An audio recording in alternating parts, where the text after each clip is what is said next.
नमस्कार दोस्तों, आपका स्वागत है। आज की ये जो कहानी है वो ऐना नाम की एक लड़की की है। ये एक सच्ची घटना है दोस्तों। इसके साथ एक ऐसा हादसा हुआ था, एक ऐसे उसके जीवन में परिस्थिति आई थी जहाँ पर इसका जो लीवर है दोस्तों वो फेल हो गए थे। मुझे पहले ऐसे लगता था कि सिर्फ शराब पीने से ही लीवर ख़राब होता है, लेकिन और भी ऐसी कुछ बीमारियाँ हैं जिसकी वजह से बहुत बुरा असर उनका पड़ता है इंसान के लीवर पर। और इसका बचना भी बहुत मुश्किल था। लीवर इसके ख़राब हो गए थे और इसको अस्पताल में भर्ती किया गया। लेकिन बाद में एक अच्छी बात ऐसी हुई कि एक पुलिस वाला इंसान था और वो उसका एक्सीडेंट हुआ था दोस्तों।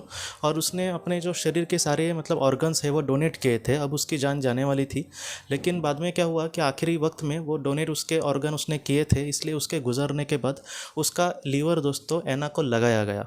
ऐना को कहीं ना कहीं उसने अपना जो लीवर था वो डोनेट किया था। और बाद में वो लीवर लगाने के बाद ऐना धीरे धीरे ठीक हो गई और एक आम जिंदगी वो जीने लगी। ऐना ये कहते हैं कि अपनी ज़िंदगी में जैसे वो पहले जीती थी वैसे ही वो जीने लगी, लेकिन बहुत सारे कुछ ऐसे बदलाव उसके मन में या फिर उसके जीने में आने लगे जिसको वो बहुत ही अच्छे से समझ नहीं पा रही थी। जैसे वो कह रही थी कि मैं पहले जैसे मेरा मन था या फिर पहले मेरे जैसे विचार थे वो थोड़े से पूरे नहीं लेकिन थोड़े से बदलने लगे।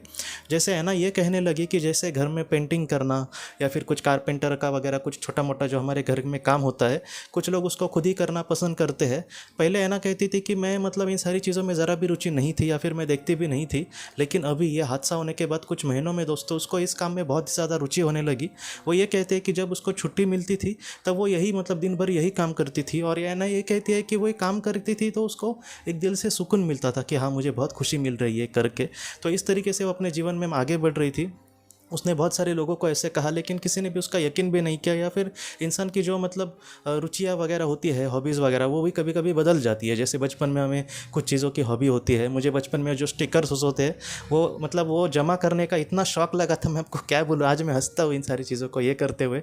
बाद में वो अभी मुझसे खो गए या फिर कहाँ पर चले गए पता नहीं। लेकिन आज भी कभी कभी इच्छा भी होती है कि उस वक्त का मेरा कलेक्शन में देखूँ वगैरह, लेकिन आज वो मेरे पास नहीं है।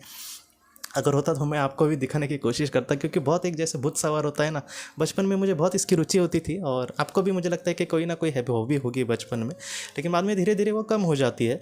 तो वैसा भी ऐना को लगा कि कुछ शायद हॉबियाँ होंगी जो अचानक मेरे दिल में ये सब आया होगा, लेकिन फिर भी इतना बदलाव किसी के अंदर होगा नहीं। बाद में धीरे धीरे उसने कुछ इसके बारे में ज़्यादा सोचा नहीं। बाद में एक दिन उसके मन में आया दोस्तों कि जिसने उसको अपना लीवर डोनेट किया है और मुझे मेरी ज़िंदगी बचाई है, उसके परिवार वालों को मैं जाकर मिलूँ। तो उसके परिवार वालों को जब वो मिलने गई तो वहाँ पर उसके उसके उसकी बहन उसको मिली। बहन के साथ उसकी पहचान हुई और उसकी बातचीत हुई। तब इसने ऐसे दोनों की जब बातचीत हो रही थी तब उसके बहन ने कहा कि उसका जो भाई था जिसने इसको ऑर्गन डोनेट किए थे, उसको बहुत ही ज़्यादा रुचि थी दोस्तों। जैसे कारपेंटर का काम हो, घर में पेंटिंग करना हो या फिर घर के छोटे मोटे कुछ काम हो, तो उसको लकड़ी का कामकाज वगैरह करने में बहुत ही ज़्यादा रुचि होती थी। और वो हमेशा बहुत ही अच्छे से वो करने की कोशिश करता था। उसको भी जब छुट्टियाँ मिलती या फिर कभी उसने वो छुट्टियाँ लेकर भी ऐसा काम उसको बहुत पसंद था करना। तब ऐना को ये पता चला कि दोस्तों ये सारी जो चीज़ें हैं वो उसका लीवर या फिर उसका कोई शरीर का हिस्सा उसके अंदर आज है, इस वजह से शायद उसकी रुचि बढ़ गई होगी। ये जो किस्सा है दोस्तों वो अगर एक्सेप्ट करें हम साइंस की दृष्टि से तो बहुत ही ज़्यादा मुश्किल है एक्सेप्ट करना, इसको स्वीकारना। लेकिन ऐसे भी बहुत सारे लोगों का कहना है जिन्होंने इस पर ज़्यादा स्टडीज़ किया है कि जब ऑर्गन भी किसी का एक दूसरे को जाता है तब सारे ही लोगों में ऐसे कुछ बदलाव आते हैं, ऐसा नहीं। लेकिन ऐसे बदलाव आने वाले लोगों ने अपने बहुत सारे संदेश कहे हैं लोगों को। तो ऐसे बहुत बार होता है, जैसे हमारा सिर्फ मन ही नहीं बल्कि एक बोलते हैं ना कि एक हमारी भावनाएं भी अटैच होती है हमारे शरीर से, जो एक एक एक शरीर से दूसरे शरीर के जाने के बाद भी वो भावनाएं नहीं मरती। और किसी इंसान के मन में भी ऐसी कुछ ऐसी दिलचस्पी हो सकती है। बाकी इसका कोई परेशानी वाला या फिर टेंशन लेने वाला या फिर दुख देने वाला ऐसा कोई भी बात है ऐना के साथ नहीं हुई। लेकिन फिर भी ये जो बात हुई वो भी बहुत अचरज में हमें डाल देती है कि इंसान के सामने ऐसे कैसे पल आते हैं। लेकिन ऐसी जो कहानियाँ हैं या फिर ऐसे जो किस्से हैं वो हमें एक नए दुनिया के बारे में रूबरू करते हैं जो शायद हमें दिखती नहीं, लेकिन हम कहीं ना कहीं उसी दुनिया में जी रहे होते। मुझे लगता है कि आत्मा के स्वरूप में जब हम होंगे तब इनको हम बहुत ही अच्छे से और भी समझ सकते हैं दोस्तों। तो दोस्तों हम अपने अगली वीडियो में किसी नए विषय को लेकर मिलेंगे। तब तक आप अपने परिवार का ख्याल रखना। आपका बहुत बहुत धन्यवाद।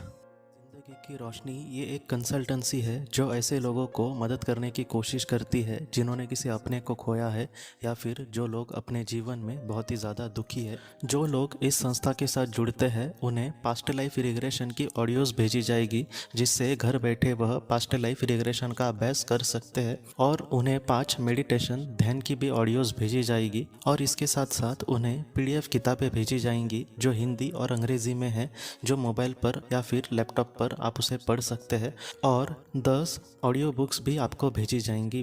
तो दोस्तों, अगर आप इस संस्था के साथ जुड़ना चाहते हैं तो कृपया इस नंबर पे व्हाट्सएप मैसेज करें। आपका बहुत बहुत धन्यवाद।